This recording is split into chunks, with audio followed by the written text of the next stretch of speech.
Jaya Radha Madhava Jaya Kunja Bihari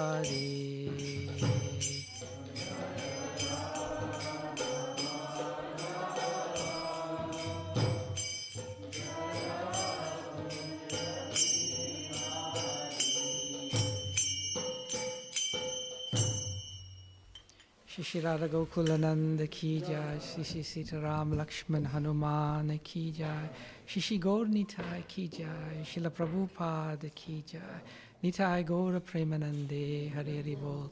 All glories to the assembled devotees, Hare Krishna. All glories to the assembled devotees, Hare Krishna. All glories to the assembled devotees, Hare Krishna. All glories, lotus feet of Shri Guru and Shri Gauranga. All glories to Srila Prabhupada. Hare Krishna. Welcome everyone to this morning's Srimad Bhagavatam class. We continue with our reading and discussion of the third canto, chapter number 11, chapter entitled Calculation of Time from the Atom. And today we will be reading and discussing text number 33. Om Namo Bhagavate Vasudevaya.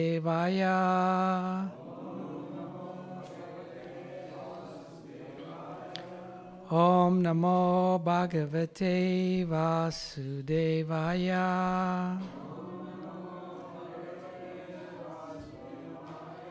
Om Namo Bhagavate Vasudevaya.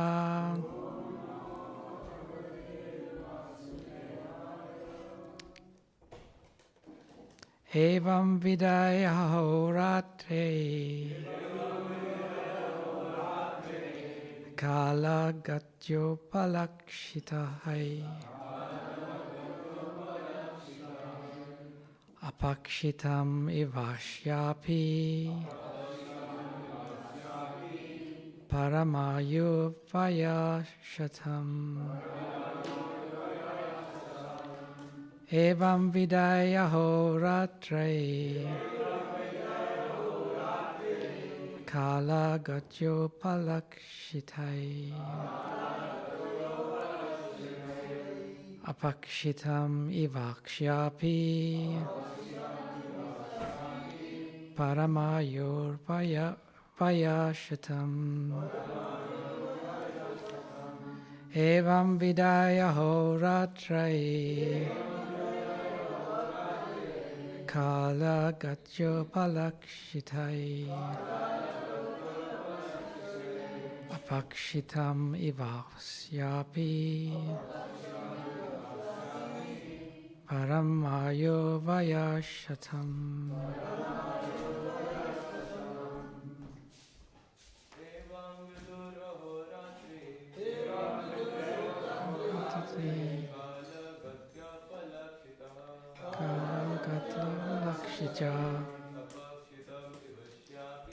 Apakshitami vaksyapi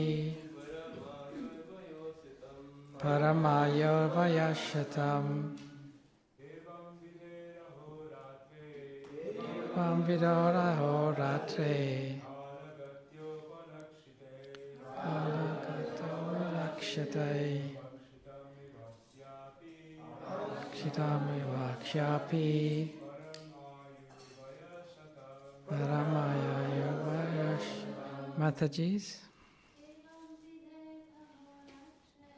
Evam vidara horatre Kala gatyo palakshitai Avakshitami vaksyapi Paramayo vayapsitam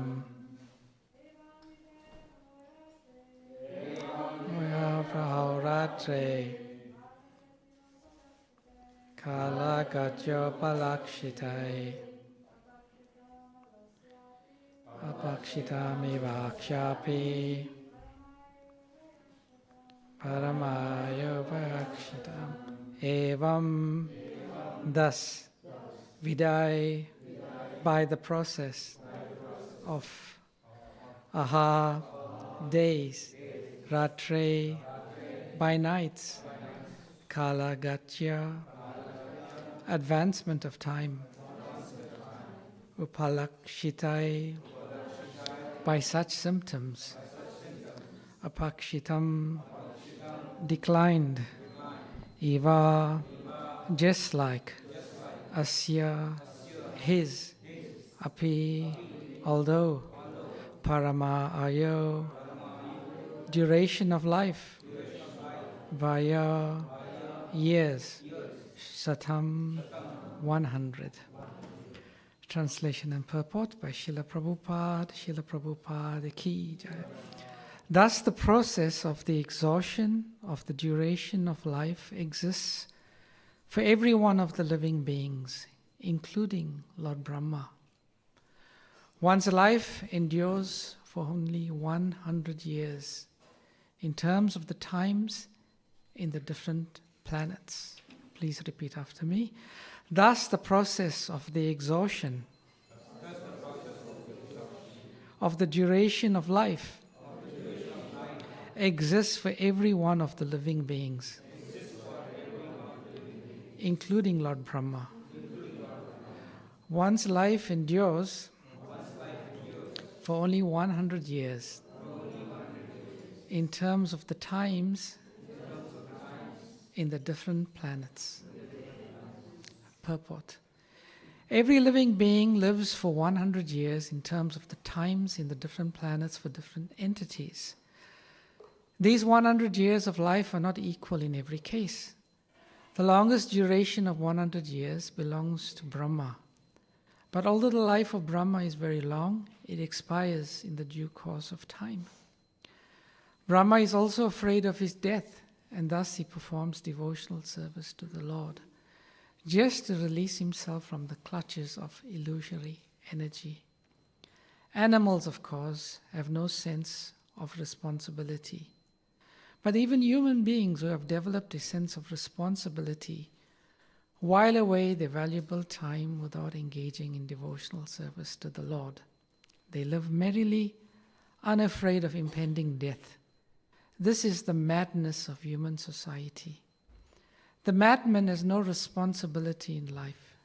Similarly, a human being who does not develop a sense of responsibility before he dies is no better than the madman who tries to enjoy material life very happily without concern for the future. It is necessary that every human being be responsible in preparing himself for the next life, even if he has a duration of life like that of Brahma, the greatest of all living creatures within the universe.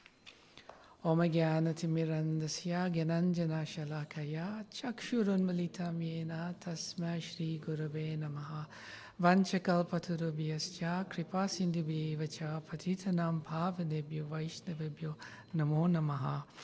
Jai Shri Krishna Chaitanya Prabhu Nityananda Shri Advaita Gadadhara Shri Vashadi Gaura Bhaktivinoda. Hare Krishna, Krishna Krishna, Hare Hare, Hare Rama, Rama Rama, Hare Hare. Namam Vishnupadaya Krishna Prashtaya Bhutale Srimate Bhaktivedanta Swaminiti Namane Namaste Saraswati Devi Gauravani Pracharine Nirvishesha Shunyavadi Pasticha Deshatarine. Thus, the process of the exhaustion of the duration of life exists for every one of the living beings, including Lord Brahma. One's life endures for only 100 years in terms of the time in the different planets. So this very interesting chapter entitled Calculation of Time from the Atom is taking us on a journey describing the Vedic understanding of time. Srila Prabhupada explains that the Bhagavad Gita deals with 5 main subject matter. And one of the main subject matter is Kala, time. And the understanding and the appreciation of time is extremely important to the human being. So previous to these verses, verse 28 to 32, time is being put into context in terms of the destruction of the various planets. We are deemed to be situated in what is known as the Kala Chakra. Kala Chakra, just like a chakra, is a wheel. So we, in the material world, we go and we experience cycles of time. And those cycles, they endure periods of destruction and then creation again. So from verses 28 to 32, we were discussing, or a description is given about the period of destruction. How Lord Sankarshan, through his mouth, breathes out fire. And there's destruction of various planets. But we understand from what was being described that the destruction takes place only for some of the planets, not all of them. There's various planetary systems which we shall discuss. One of the planets that endures for the most amount of time, in terms of earthly years, 3.11 trillion years, is the period of Brahma. So pralaya means destruction. So we have two categories of pralaya in this world. One is called like sub-pralaya, where at the end of one kalpa, which is the cycle of the 4 yugas, there is partial destruction. And that takes place every 432 million years at the end of Lord Brahma's day. But Lord Brahma, there are some planets that are destroyed only once, and that's called the main pralaya. And that takes place after 311 trillion years. So all of these amazing descriptions of time is there to give us some perspective. So someone may hear that Lord Brahma is living for 311 trillion years. And someone may think, that's practically eternal. That's practically eternal. But Bhagavatam is giving us a perspective that even Lord Brahma, he has to die. Lord Brahma, he was once asked by Hiranyakashipu to give him the benediction to become immortal. Lord Brahma responded, sorry, I can't do that, because even I have to die. So the magic number being described in this verse is 100 years.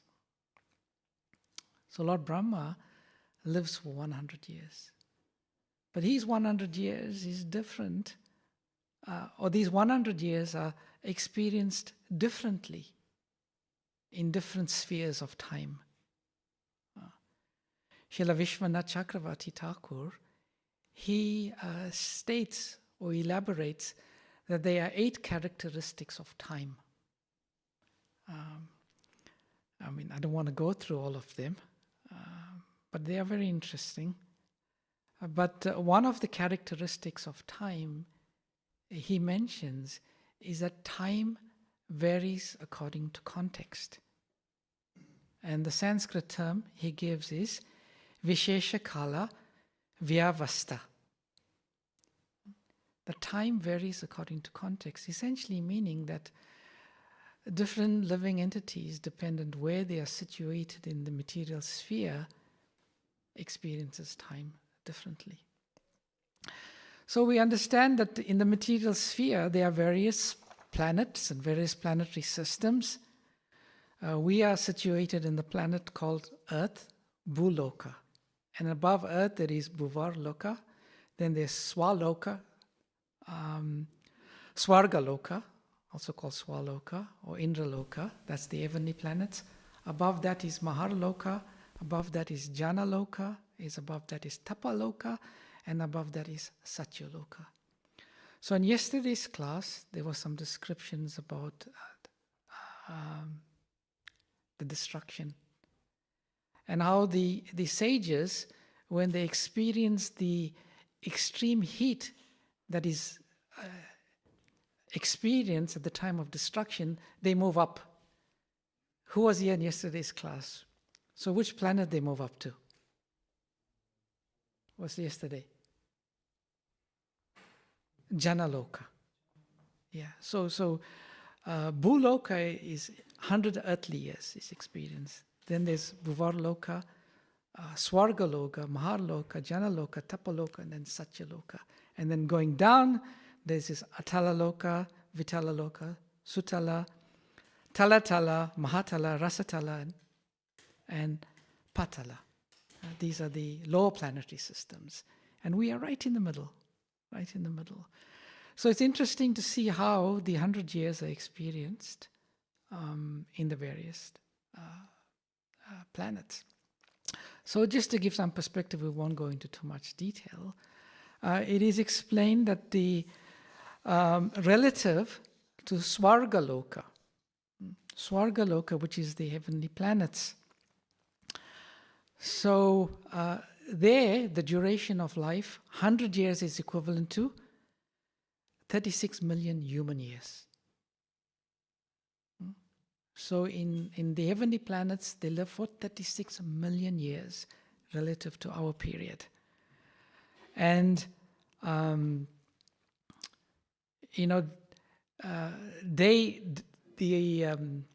day and night of the denizens of the heavenly planet is equal to 1 human year, so to speak.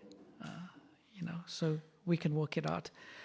So above Swargaloka, the heavenly planets, there is Maharloka, Janaloka, Tapaloka. And then finally, Satyaloka, the planet of Lord Brahma. So it is explained that destruction takes place right up to the planet of Maharloka.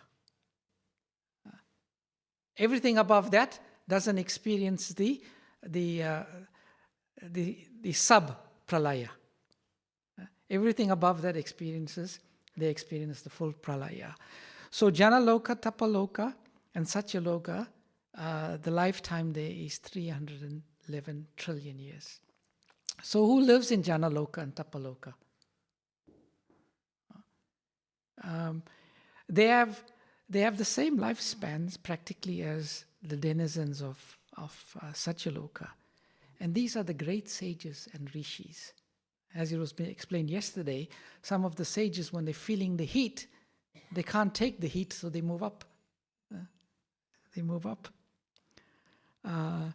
So these things are going up. But what happened? What about below? Below. Someone may think, okay, sometimes it's said, time is experienced in proportion to the consciousness of the living entity. Like in earthly planet, if we take it in a general sense, there's a certain level of consciousness. But higher than earthly planets, the heavenly planets, is the demigods. They have a higher level of consciousness. And in the material sphere, the highest level of consciousness is experienced by the denizens of the Brahmaloka. And they live for an extremely long period of time. But I'll explain that a bit more, a bit later. But in normal biology, just to put time into perspective, what is the shortest duration of life? Like if you read the biology books, what do they say? Which living entity has the shortest duration of life? Generally, they say it's the germs, but the germs are so imperceptible that we do not see it.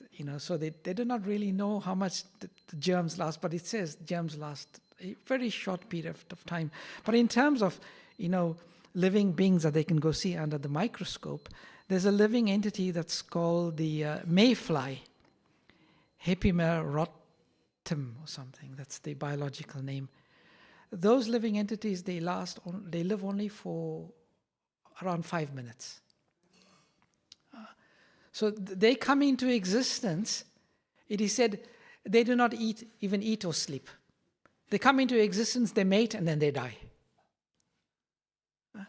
So when we hear that they only live for 5 minutes, we think, oh gosh, poor living entities, they're only living for 5 minutes.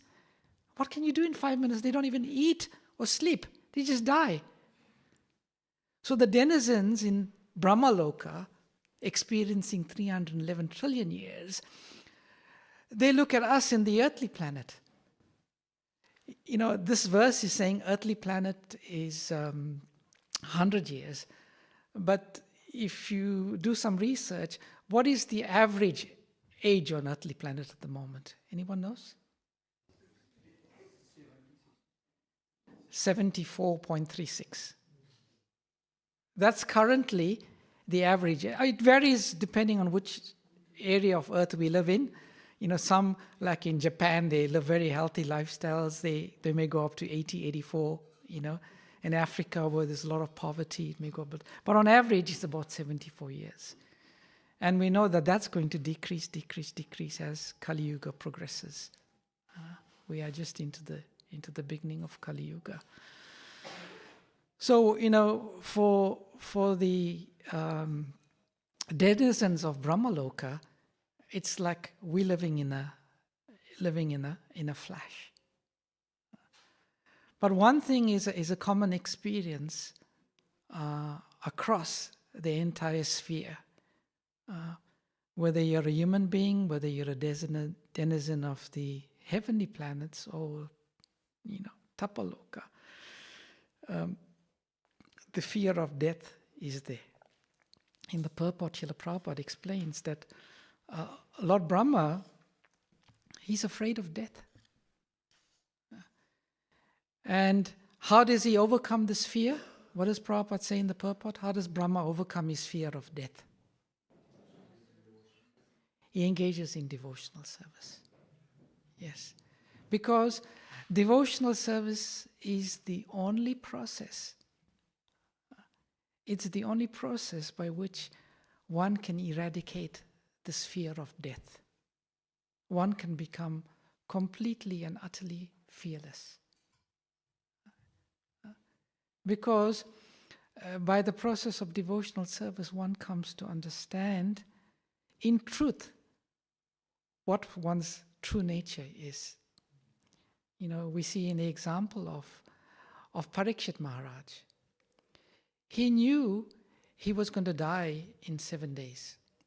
The moment he received the curse, he immediately gave up his royal regalia, everything to his son. He walked to the bank of the river Ganges. He sat down, waiting to be instructed. And they sat, Jai Shri Radha Gokulananda ki, Jai Shri Sita Ram Lakshman Hanuman ki, Jai Shri Gaurnita ki Jai. So he sat there, and the first question he asked, who knows what was the first question that came out of the mouth of Maharaj Parikshit in the Bhagavatam? Yes. Yes. What is the duty of one who is about to die? What should he hear about? What should he speak about? Who should he worship? And who should he remember? And what is the duty of the human beings in general? And Maharaj Parikshit, within 7 days, when the snake bird came to bite him, he sat there completely fearless. Completely fearless. And that snake bird was so fearful, but he was completely fearless. Because he was situated, depending on time, we'll speak about it a bit more, but we can see time as something that constrains us. The lower our consciousness is, the more time constrains us. And the more we expand our consciousness, the more we grow our consciousness, the more time expands. So the nature of time is time dilates and time expands. Time is an energy of Krishna. So for those with lower consciousness, time dilates. And to those with higher consciousness, time expands. And it is explained that the human consciousness is like a flower bud.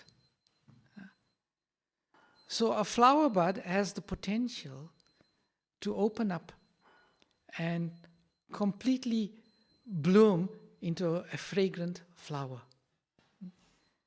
I remember some years back we've got a rose garden in front of our house, and there was a flower bud that appeared, and I was watching that flower bud, seeing when it was going to open. But we had some rains, and that flower bud just never opened. It just fell down eventually without opening. So the human consciousness, the human beings, we have this opportunity to completely open our consciousness and bloom like a fully colorful, fragrant flower. And it is said that blooming stage of consciousness is the stage of Bhava Bhakti. When we reach that elevated stage, then at that point in time completely dissolves. It's known as the stage of Jivan Mukta. Time has no effect on one whose consciousness is completely opened up. And, it may seem that we're getting a bad deal in this human life on the earthly planet. That we only got 100 years. But actually, we are getting a deal that the denizens of the heavenly planet to experience a lifetime of 36 million years, they are envious.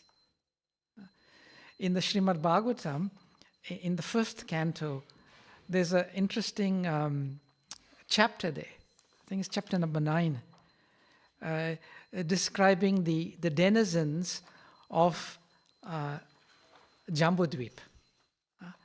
And there's a section there where the denizens of the heavenly planet are giving their perspective of what they think about the living entities existing and living in the human planet. I'll read to you what their perspective is, because it gives us a new appreciation of the deal we have. So we live in the planet called Bharat, or this region called Bharatvarsh. So the heavenly denizens are saying in this chapter, a short life in the land of Bharatvarsh is preferable to a life achieved in Brahmaloka for millions and billions of years. So what they're saying, it's preferable to be here rather than be in Brahmaloka. Because even if one is elevated to Brahmaloka, he must return to repeated birth and death. Although life in Bharatvarsh, in a lower planetary system, is very short, one who lives there can elevate himself to full Krishna consciousness and achieve the highest perfection. Even in this short life, by fully surrendering onto the lotus feet of the Lord, one attains Vaikuntha Loka, where there is neither anxiety nor repeated birth in a material body. Text number 25. I just read text number 23. Bharatvarsh offers the proper land and circumstances in which to execute devotional service, which can free one from the results of jnana and karma. If one obtains a human body in the land of Bharatvarsh with clear sensory organs with which to execute the Sankirtan Yagya, but in spite of this opportunity, he does not take the devotional service, he is certainly like a liberated forest animal, and he's certainly like liberated forest animals and birds that are careless and are therefore bound by a hunter. So such a beautiful verse. So the denizens are saying, these people who are living in Bharatvarsh on this earthly planet, they are so fortunate. And in particular, they pick out the Sankirtan Yagya. These people, they've got the opportunity to engage in the Sankirtan Yajna.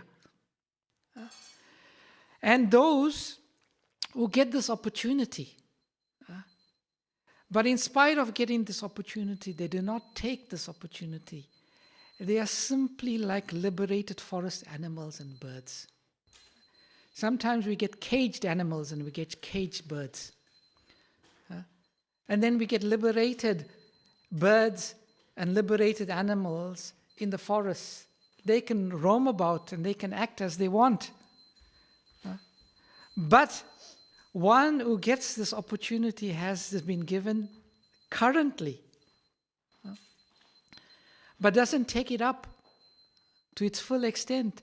They are just like birds and animals that have become trapped in the net of a hunter. So Srila Prabhupada, he could feel that pain, that opportunity that exists for the living entities who are here in Bharatvarsh. And Prabhupada says that in the purport.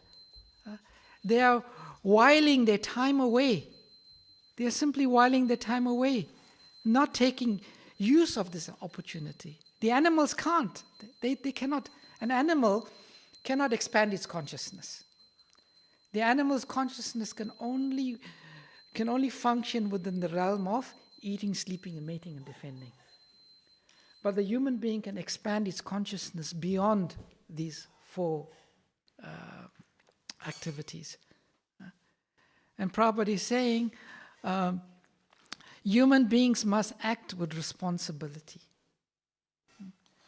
Therefore, Maharaj Yudhisthira, when he was asked once, he was asked by the Yaksha a certain amount of questions, and the Yaksha said, if you can answer these questions correctly, then you'll be freed. And one of the questions he asked Maharaj Yudhisthira, what is the most amazing thing in this whole world? What is the most amazing thing in this entire world? Do you know what he answered? Yes. He said the most amazing thing, as Shyamasundar Prabhupada said, is the most amazing thing in this entire world is that people are dying and they can see all around them other people are dying. But still, they think that they will not die. Or they act in a way that they will not die. And as Prabhupada says, they carry on merrily with their business. That is the most amazing thing. We are surrounded by death. People will see Air India plane crash. 241 million people died. They become very sober. Like in the Bhagavad Gita, there's this verse, Ishvara Sarva Bhutani, Rideshe Arjuna Tishtati, Brahmanya Sarva Bhutani, Yantra Rudrani Mayaya. Krishna is saying in the Bhagavad Gita that the living entities in this world, they are like situated in a machine. And they are wandering. And Krishna is in their heart and directing their wandering. So we are situated in a machine. We are sitting here, there's so many hearts are pumping, so many lungs are bellowing, so many livers and kidneys are purifying, so many mitochondria are creating energy among all of us here. We are like in a machine. But we know that any time, at any day, that this machine can crash. Yet, people think that the Air India flight crashed. Such a catastrophe. They get very worried, I'm not going to fly for a while. Who knows what Boeing has done? They get scared. But they do not know that this body can crash at any point in time. Therefore, Chanakya Pandit said, if you want to be a material success in life, think you will never die. But if you want to be a spiritual success in life, think that you can die at any moment. And our reality is that we can die at any moment. If we ask anybody here in this room, can you give me a guarantee tomorrow at 27 minutes past 8 in the morning that you will be alive? Please raise your hand. Who can give me 100% guarantee that 27 minutes past 8 tomorrow morning you'll be alive? Please raise your hand. Can't. Because no one can give that guarantee because death can come at any moment in time.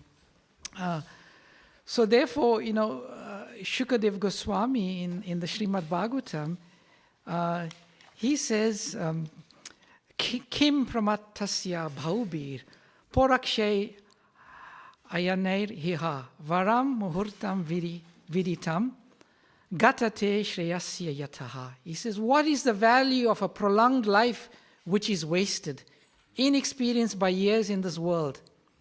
Better a moment of full consciousness, because that gives a start in searching after his supreme interest. So we should not be very interested in having a very long life and be envious of those that are living in such a loka for 311 trillion years.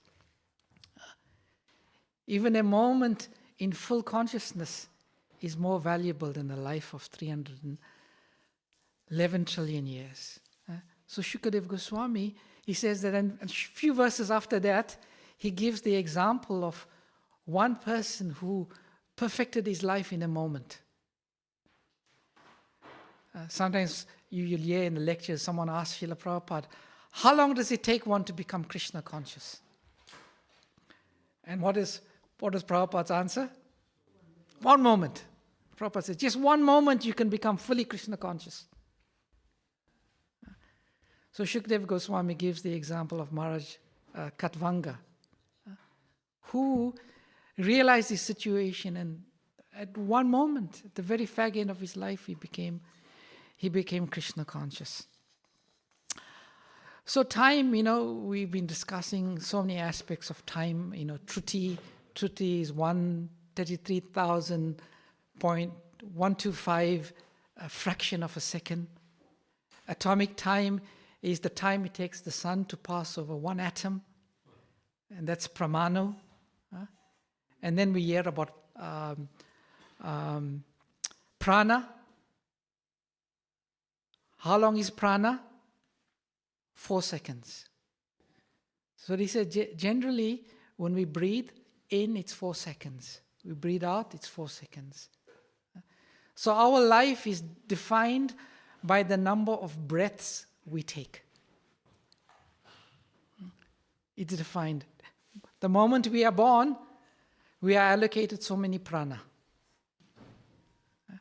And every time we are breathing in and breathing out, the duration of our life is going down. But Srimad Bhagavatam says, Ayur arati vaipumsam ujyanastam chayan aso tasyarte yatshano nita utamashloka vartaya. Both by rising and setting, the sun decreases the duration of life of everyone. This atomic time, it's passing over each atom. Each time it passes over the atom, pramanu, our life is decreasing. And Bhagavatam says, the lifetime of everyone, the rising and setting of the sun, it decreases the life of everyone. Besides, what does Bhagavatam says? Besides? Yes. Besides those that utilize their time discussing topics of the all-good personality of Godhead. So what does that really mean? It means that every time we discuss topics of Krishna, every time we hear topics of Krishna, every time we are engaging in Krishna consciousness, that time that constrains us is slowly dissolving till the point there'll be no time. There'll be no time. There's so many interesting things to talk about time. I wanted to talk. I did not know how much time. We started a bit late today. Huh? Yeah. Maybe I'll briefly say something about time and relativity. You all must have heard about Einstein's theory of relativity. How many of you all know much about Einstein's theory of relativity or what it means? Yes, Prabhu? It basically says that if a mass can travel with the speed of light, then the time gets more slower for that. Yes. Yes. That's it. Yeah. If a mass can travel at the speed of light, then time becomes. So, suppose I can jump into a spaceship, and I travel in that spaceship for 1 year at the speed of light. I just do one orbit at the speed of light in a spaceship. My 1 year in that spaceship and your 1 year in the earthly planet, you would have expired maybe 12, 14 years. I experienced only 1 year, but you experienced 14 years here. Because when you travel very, very fast at the speed of light, time can bend, time can be moving. Einstein, he had one friend who was called Besso. So Besso, his friend, at the old age died. So when Besso died, Einstein went to see his friend's widow. And he said to his friend's widow that that you don't have to lament. You don't have to lament because the passing of your husband, in fact, there's no such thing as the passage of time. The passage of time is simply an illusion. And we also know, according to the theory of relativity, we have space. Space has 3 dimensions, X, Y, Z axis. But in the theory of relativity, there is a new dimension called T, time. And have you heard of the sages being Trikalagya? They can see past, present, and future. So how can they see the future? It is said that there is another dimension, not a dimension of space, but there is a dimension of time. And that dimension of time, everything is already established, what's going to happen in the future. So like this temple, in 5,000 years from now, it may not even be here, because everything decays in the material world. So they said time is already, in this dimension called time, it is already there. Therefore, the great sages like Sri Narad Muni, he can enter the dimension of time. He can see what's there in the dimension of time, and he can predict the future. And he can also go into this dimension and he can see what's the past. And Krishna is omniscient. Krishna knows everything. But then there may be the question of free will. If everything is there, where's free will? Well, that itself is another very wide and broad topic. But essentially, Krishna even knows our desire. What we are going to desire. Because if Krishna didn't know that, he would not know what is going to happen in the future. How our desires would change. So we have the free will to desire. And lastly, I just want to say that there's also time in the spiritual world. Like Govinda Prabhu was giving class recently, he was talking about the Astakaliya Leela, where Krishna and Radharani's day is broken up into different segments, starting at 3:30 in the morning, and they perform various pastimes throughout the day. So there is also time in the spiritual world, but time does not control. Time does not control. Time is the servant in the spiritual world, facilitating the pastimes of Krishna. But as living entities, as jivas, when we fall into the material world, then time takes on a different guise. Time becomes a controller. Time is a facilitator in the spiritual world, and time in the material world is a controller. It's such an interesting topic this time. We can go on speaking about it for a long time. But I'll stop here. I'll take any questions or comments anyone has. Hare Krishna. Then I'll come to you, Subhadra. Hare Krishna, Prabhu. Thank you for the enlightening class. The relation between our consciousness and the experience of time was very intriguing. So correct me if I'm wrong. As you said that a person who has better developed consciousness will experience more time compared to a person who has less developed consciousness. So if we compare the consciousness of the people living in the earthly planet to the people living in higher planetary systems, they have elevated consciousness. So, for example, our 1 year is kind of a minutes in for there.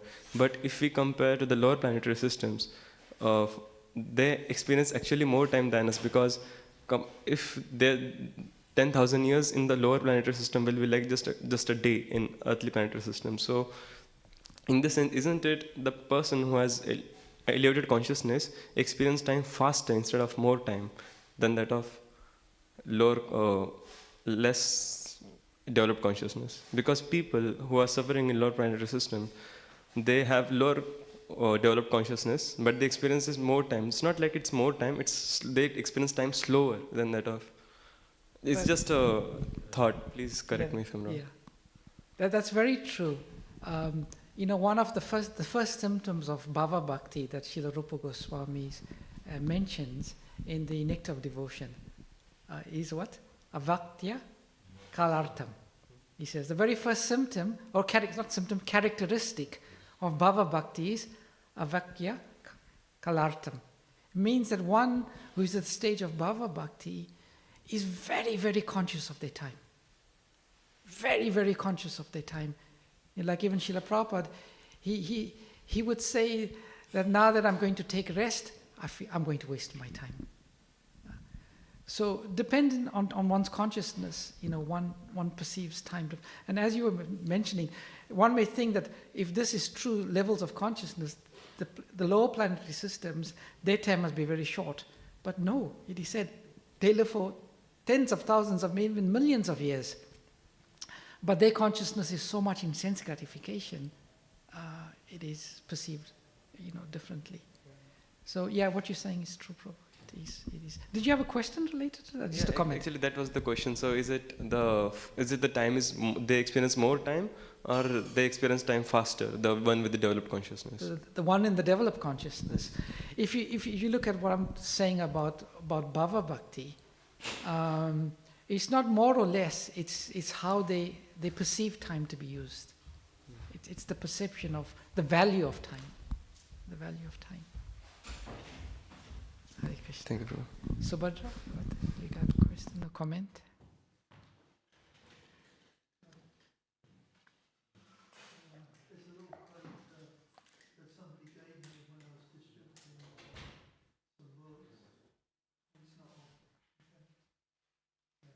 It's a quote that somebody gave me, and I've said it before in class. When I was distributing books, and it says, forget the past, for it is gone from your domain. Forget the future, for it is beyond your reach. Control the present. Live supremely well now. This is the way of the wise. So it's a nice little saying. They did. Hare Krishna, thank you. Is Subhadra there?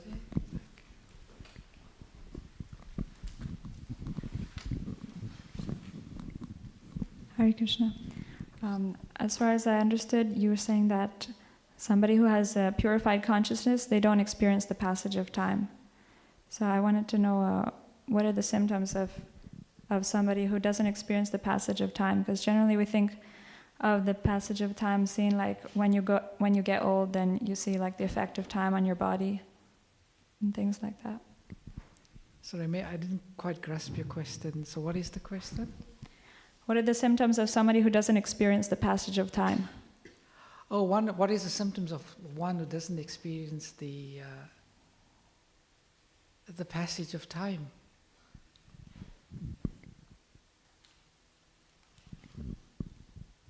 They are content. They are satisfied. They are happy. Yeah. Like we were reading yesterday from the Bhagavatam, someone who is in elevated consciousness, they are absorbed. What is have any of you all ever experienced a time where you were completely absorbed in something? When you're completely absorbed in something, you don't feel time has passed. Like a young boy is playing Minecraft games. He's playing for 6 hours, and his mother tells him, you've been playing for 6 hours. Oh, 6 hours! You do not experience hunger. You never think, I was hungry. You never feel the distractions.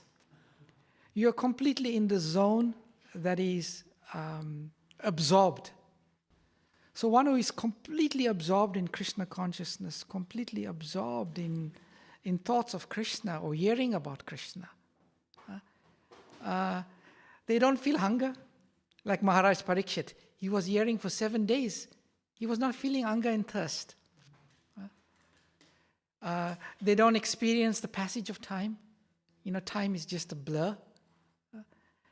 They don't experience the distractions of the material world because of complete absorption.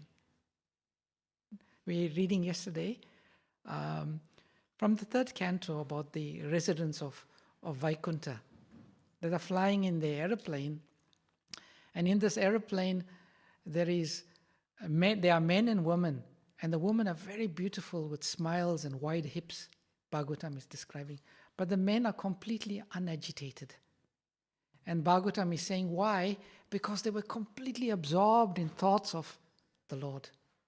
They were not disturbed. So the symptoms of one who doesn't experience, they do not experience hunger, thirst, time, distractions. The things that we experience when we are connected with the material body. Does that answer your question?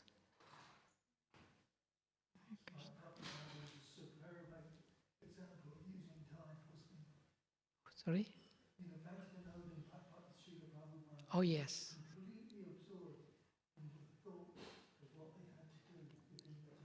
True.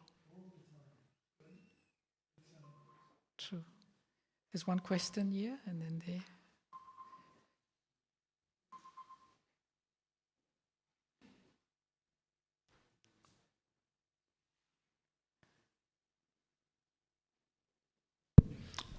Thank you, Prabhu. Thank you for your class. I just wanted to confirm, is this like a Brahma Bhuta stage? Yeah, Brahma Bhuta Prasaratma. Yeah. Yeah. But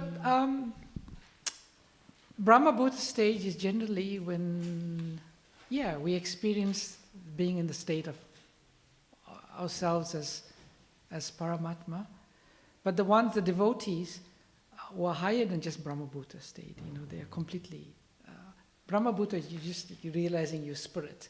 So even higher than that? Yeah. Even higher. Thank you. Because some people are in the Brahma Bhuta stage, and Prabhupada says they sometimes they even fall down because they don't have activity, devotional service. Yeah. But generally, you could say Brahma Bhuta. Yes, Prabhu. Hare Krishna, Prabhu. So there is the theory of relativity. There is the example of Indradyumna experiencing time differently in Brahmalok. Then there is the flow state that you described. So like when you're chanting with absorption, maybe you might finish more rounds in the same amount of time. But then ultimately, if I want to experience time expanding in the way you mentioned, in a very tangible way, with a higher level of consciousness, how can I do that, and how do I see that time has expanded for me in a very perceivable way? It may not be very perceivable, but the how. Have you read the book? Prabhupada wrote a book called Easy Journey to Other Planets. Prabhupada, one of the first books he wrote was Easy Journey to Other Planets. Who's read that book? First book you read? Yeah. It's such an interesting, the title is so catchy, Easy Journey to Other Planets. You know? How do you travel to other planets? How do you experience higher dimensions of time? Prabhupada explains by expanding your consciousness, by the process of bhakti. But time is relative. You know, if you elevate your consciousness so much that you can go to the heavenly planets, you're not going to feel that, I have so much time, more time here than I was when I was down there. You know, but while you're in that sphere, you know, you are still in that experiencing time according to that place and circumstance. It's not like everything works in slow motion there, you know, or in Brahmaloka. No, it's not like that. When you're in that dimension, that sphere, you acclimatize to that sphere and you experience time according to that dimension where you are. Yeah. Okay, I think we should stop here. Thank you very much. Srila Prabhupada ki jai, Srimad Bhagavatam ki jai. Srila Prabhupada ki jai.